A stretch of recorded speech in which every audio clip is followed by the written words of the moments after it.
जय जगन्नाथ नमस्कार। किछि टिप्स आपण मानू कहिबी वर्तमान परिस्थिति आत्महत्या बढ़ी बढ़ी चली। आत्महत्या कहीं बढ़ी बढ़ी चली कहूँ गोटे कारण केते प्रकार कारण अच्छे। किए आत्महत्या करुच्ची टंका लोन आनिकी, आउ किए आत्महत्या करुच्ची क्या भल पाइबा जाइए सी मना करदेला आत्महत्या कला।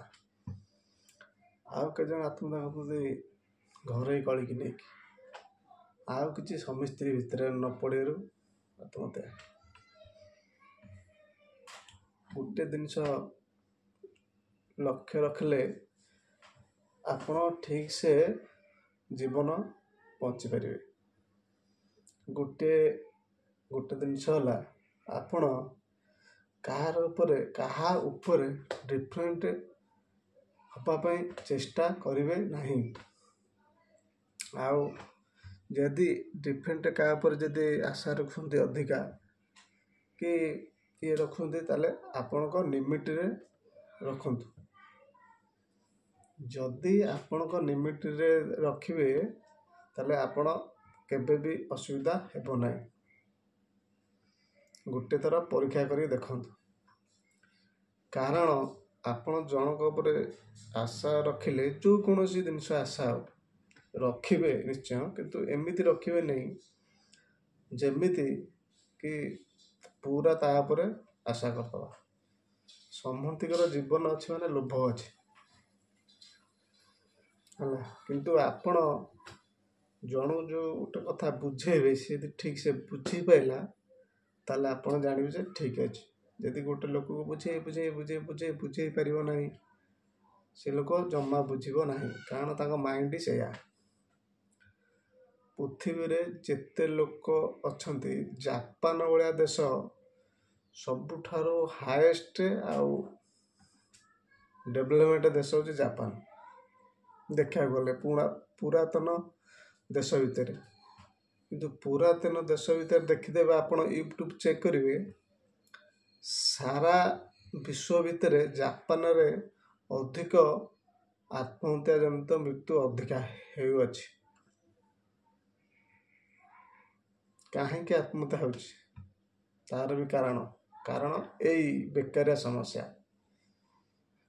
किछि बेकारिया समस्या आ गोटे है लोन अधिका करदबा। लोन अधिका करदेले मैंने आप अलग जनक डिपेंडेंट हो अलग जन पर बेस आशा बढ़ कड़ू आसिले आपड़ सुझे। बहुत आशा रखा 5 वर्ष 10 वर्ष जन को भल पाइबा मन देकी ता विषय किसी न जाना कि सुविधा असुविधा केमती बुझा से कथा न बुझा बापा माँ कथा न मानिबा ये हूँ गोटे गोटे सब कारण। आत्महत्यार कारण बहुत जिनस अच्छे।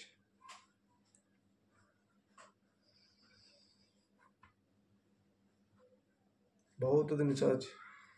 यही रिसेंटली गोटे खबर आमर बालगाठी कथा मु कहूँ से बाहाई तार स्वामी अच्छी तार पुओ झील 2टा अच्छा बाहाई माने पुओ झील माने 12 वर्ष है 12 वर्ष है 10 8 हाँ 12 वर्ष है पुओ को 8 वर्ष पुओटे झीलटे अच्छे। तो सी गोटे माइ लेडीज लोक सी आउ जन को भल पाँच एवं ता साथी पलैला ये बालिअंता आपण पेपर देता आज पेपर ताकू थाना को डाकिले जी भल पाई ताकू डाकिले सी गोटे उच्च शिक्षित पिला आ जो माइप लोकटा ताकू भल पाई नहीं से 2 जन को डाकिले। एपटे तो स्वामी आसला ता पुओ आसला ता झील आसिले थाना बसिले पुओर बापा माँ आसती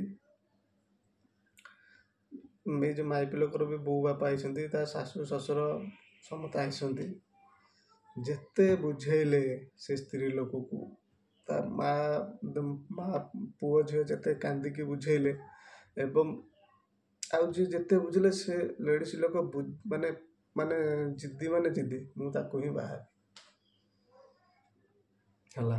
ସେଇଠୁ ତା ଧୀରେ ଧୀରେ ତା ସ୍ୱାମୀ ଛାଡ଼ିକି ପଳେଇଲା ଥାନାରୁ, ସମସ୍ତେ ଛାଡ଼ିକି ଥାନାରୁ ପଳେଇଲେ। ସେମିତି ଯେଉଁ ପୁଅଟା ପାଠ ପଢ଼ିଛି ସେ ବାହା ହେଇନଥିଲା, ସେ ଏମିତି ମାନେ ପାଗଳ, ଇଏ ଗୋଟେ ପାଗଳ, ଏତେ ପାଗଳ ହେଇଯାଇଛି। ତାର 2ଟା ଛୁଆ ହେଇକି ତାକୁ ଟୋକା କହୁଛି ମୁଁ ତାକୁ ରଖିବି, ନହେଲେ ଆତ୍ମହତ୍ୟା କରିଦେବି। ତାହେଲେ ଏଠି କ'ଣ କରିବେ ଘର ଲୋକ? ବାପା ମା ପୁଅକୁ ବୁଝେଇଲେ, ପାଠ ପଢ଼ିଛି ଏତେ, ବୁଝେଇ ପାଇଲେ ନାହିଁ। ତାହେଲେ ଏଠି ଘଟଣା କ'ଣ କରାଯିବ? ଯଦି ସେ ସ୍ତ୍ରୀ ଲୋକର ସ୍ୱାମୀ ସ୍ତ୍ରୀରେ ରାଗୁଆ ହେଇଥାନ୍ତା, ବାଡ଼େଇକି ଯଦି ବାଡ଼େଇ ବାଜିକି ମରିଯାଇଥାନ୍ତା, ଦୋଷ ହେଇଥାନ୍ତା ସ୍ୱାମୀର। ସ୍ୱାମୀ ଛାଡ଼ିକି ପଳେଇଲା, ପିଲାକୁ ନେଇକି ପଳେଇଲା, ସମସ୍ତେ ପଳେଇଲେ। ଲାଷ୍ଟକୁ ଏ ପୁଅ ଝିଅ ଗାଡ଼ିରେ ବସିକି ଗଲେ। ଦେଖୁଥା କେଡ଼େ ନିଷ୍ଠୁର ମନ ହେଇଗଲାଣି ମା' ମାନଙ୍କର। ଏଇଥିରୁ ବୁଝନ୍ତୁ ସମସ୍ତଙ୍କ ମାଇଣ୍ଡ ସବୁ ଅଲଗା ଅଲଗା, ସମସ୍ତଙ୍କର ଏକାପରି ମାଇଣ୍ଡ ହେବ ନାହିଁ। ଆପଣ ବି ଜଣକୁ କି 5 ଜଣଙ୍କୁ ଗୋଟେ ଭଲ କଥା କହିବେ, କେହି ଶୁଣିବେ ନାହିଁ। ଆପଣ ଯେତେ ଟାଉଟରିଆ ମିଛ ଡହରା ଆପଣ କହିବେ, ଲୋକ ତମକୁ ସେତେ ଭଲ ପାଇବେ, ପାଖରେ ବସେଇବେ। ସତ କଥା କହିଲେ କେହି ଶୁଣିବେ ନାହିଁ, ଆପଣଙ୍କ ପାଖରୁ ଦୂରେଇ ଯିବେ ଲୋକ। ଆପଣ ଟିକେ ଚୁଗୁଲି ଅଧିକା କରନ୍ତୁ, ଦେଖିବେ ଲୋକ ତମ ପାଖରେ ବସିବେ, ସବୁ କରିବେ। ସଦାବେଳେ ମୋର ଯେଉଁମାନେ ଦେଖୁଛନ୍ତି ଭିଡ଼ିଓ ୟୁଟ୍ୟୁବ୍ ମାଧ୍ୟମରେ, ଯେତେ ପୁଅ ଝିଅ ହୁଅନ୍ତୁ, ବୟସ୍କ ଲୋକ ହୁଅନ୍ତୁ, ଦେଖନ୍ତି, ସବୁବେଳେ ନିଜର ଦୋଷଟାକୁ ସବୁବେଳେ ଦେଖନ୍ତୁ। ନିଜେ ଯେଉଁ କଥାଟା କହିଛନ୍ତି ସେଇଟା ଭୁଲ କି ଠିକ୍ ଚିନ୍ତା କରନ୍ତୁ ଆଗ, ତାପରେ ଅନ୍ୟକୁ ଦୋଷ ଦେବେ। ଯେତେବେଳେ ଆପଣ ନିଜ ଦୋଷଟାକୁ ଜାଣିପାରିବେ, ତାହେଲେ ଜାଣିବେ ଯେ ଆପଣ ଠିକ୍ ଅଛ। ବର୍ତ୍ତମାନ ପରିସ୍ଥିତି ଏଇ ଟାଇପ୍ର ହେଇଗଲାଣି। ଆଉ ଆତ୍ମହତ୍ୟା, ମରଣ, ଚୋରି, ନାରୀ, ଏରା ସବୁ ବଢ଼ି ଚାଲିଛି। କଣ୍ଟ୍ରୋଲ କରିବା ନାହାନ୍ତି। ଯେଉଁ ସରକାର ଆସୁ ଏ ଜିନିଷ କଣ୍ଟ୍ରୋଲ କରିପାରିବେ ନାହିଁ। ଜାପାନ ଭଳିଆ ଦେଶରେ ସର୍ବାଧିକ ବିଶ୍ୱରେ ସେଠି ଆତ୍ମହତ୍ୟା କରୁଛନ୍ତି ଲୋକ।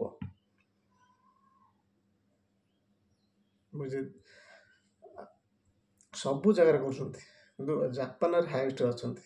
ମୁଁ ପେପରରୁ ଗୋଟେ ପଢ଼ିଥିଲି। ସେ ସରକାର ବହୁତ ଚିନ୍ତାରେ ବି ଅଛନ୍ତି, କାହିଁ ଏତେ ଆତ୍ମହତ୍ୟା ବଢ଼ୁଛି। ସେ ତାଙ୍କୁ ସର୍ଚ୍ଚ କଲା ପରେ ଜାଣିପାରିଲେ ସବୁ ଆର୍ଥିକ ସମସ୍ୟା, ତାର ପ୍ରେମଜନିତ ଆର୍ଥିକ ସମସ୍ୟା ଅଧିକ। କି ଲୋନ୍ କରିଥିବ, କି ରୋଜଗାର ପାଉନଥିବ, ଏଇ ଟାଇପ୍ର। ଏଇଠି ଗୋଟେ ନିଶ୍ଚିନ୍ତ ଦେଖିଥିବେ ସାମ୍ବାଦିକ ଯେଉଁ କେସ୍ଟା, ସାମ୍ବାଦିକା କେସ୍ ଜାଣିଥିବେ, କିନ୍ତୁ ଦେଖିଲା ଏଠି ଦୋଷ କାହାକୁ ଦେବ?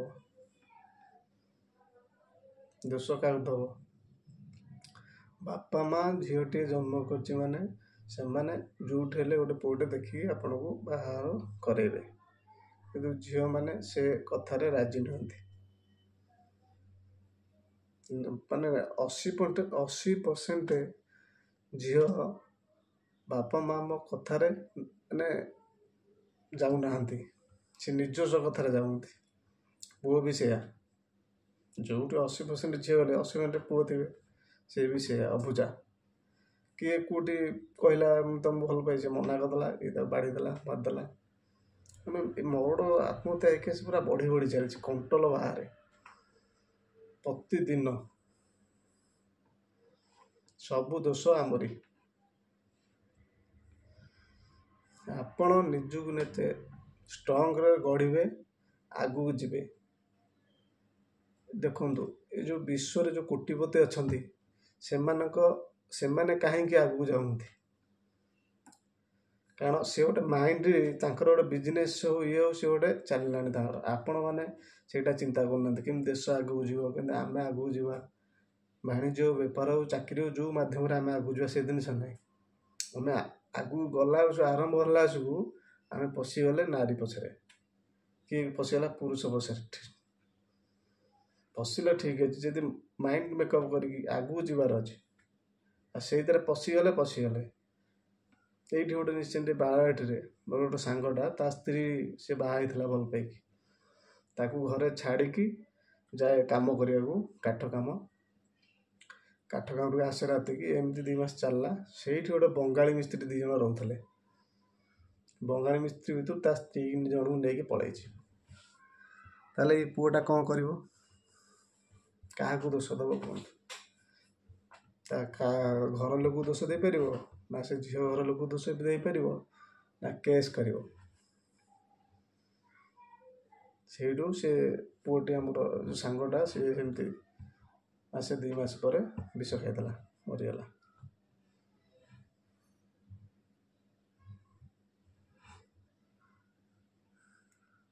ହେଲା। ଆଉ ଗୋଟେ ସେଇ ବାଳାଘାଟରେ କେସ୍। ତା ବାପା ଦୋକାନ କରିଛି। ସାନ ପୁଅ ସିଏ ଗୋଟେ ଭଲ ପାଇଥିଲା, ମିଡ଼ିଲ୍ କାଷ୍ଟକୁ ଭଲ ପାଇଥିଲା ଝିଅଟାକୁ। ସେ ଦୁନିଆ ପୁରା ଏକଜୁଟ ବାହା ହେବେ ବୋଲି। ତ ପୁଅ ଘର ଲୋକ କହିଲେ ଯେ ତୁ ଯଦି ବାହା ହେବୁ ନେଇକି ଭୁବନେଶ୍ୱର ରହ।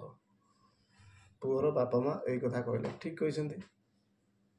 କିନ୍ତୁ ପୁଅ କହିବା କଥା ମୁଁ ବାହା ହେଇକି ଘରକୁ ଆଣିବି। ଯଦି ବାପା ମା' ଏଇ କଥା କହିବାରୁ ପୁଅ ବିଷ ପିଇଦେଲା, ଆତ୍ମହତ୍ୟା କରିଦେଲା। ଏଇଟା ଦୋଷ କାହାର? ବାପା ମା'ଙ୍କର ଦୋଷ? ବାପା ମା' କହିଲେ ତୁ ଭଲ ପାଇଛୁ ଠିକ୍ ଅଛି, ଯେହେତୁ ଅଲଗା ଜାତି ତୁ ବାହା ହେଇକି ଅଲଗା ଆଡ଼େ ରହ, କିଛି ଅସୁବିଧା ନାହିଁ। କିନ୍ତୁ ସେ ଆତ୍ମହତ୍ୟା କରିଦେଲା। ଏଟା କାହାକୁ ଦୋଷ ଦେବେ? ଆତ୍ମହତ୍ୟା ରୋଗଟା ପୁରା ବଢ଼ି ବଢ଼ି ଚାଲିଛି, କଣ୍ଟ୍ରୋଲ ବାହାରେ। ଆଉ ଆପଣମାନେ ଯଦି ୟୁଟ୍ୟୁବ୍ ଦେଖନ୍ତି, ମନ ସ୍ଥିର କରନ୍ତୁ, ପାଠ ପଢ଼ନ୍ତୁ, ଉପରକୁ ଯାଆନ୍ତୁ। ଆପଣ ଉପରକୁ ଗଲେ ଆପଣଙ୍କ ପଛରେ କେତେ କ'ଣ ଆସିବ। ଆଜି ବାହା ହେଇନାହାନ୍ତି କି ବାହାର ନ ହେଇପାରେ, ଆପଣ ବାହା ହେବେ, କିନ୍ତୁ ଆଗକୁ ଇନକମ୍ କରି ଚାଲନ୍ତୁ। କାହା ପଛରେ ଗୋଡ଼େଇବା ଆବଶ୍ୟକ ନାହିଁ। ପଛରେ କାହାର ଗୋଡ଼ାନ୍ତୁ ନାହିଁ। ଗୋଡ଼େଇଲେ ମାନେ ହଇରାଣ। ଜୟ ଜଗନ୍ନାଥ, ନମସ୍କାର, ରହୁଛି। ମୋର ଏ କଥାଟା ଆପଣମାନଙ୍କୁ କେମିତି ଲାଗୁଛି କମେଣ୍ଟ କରିବେ। ଜୟ ଜଗନ୍ନାଥ, ରହୁଛି।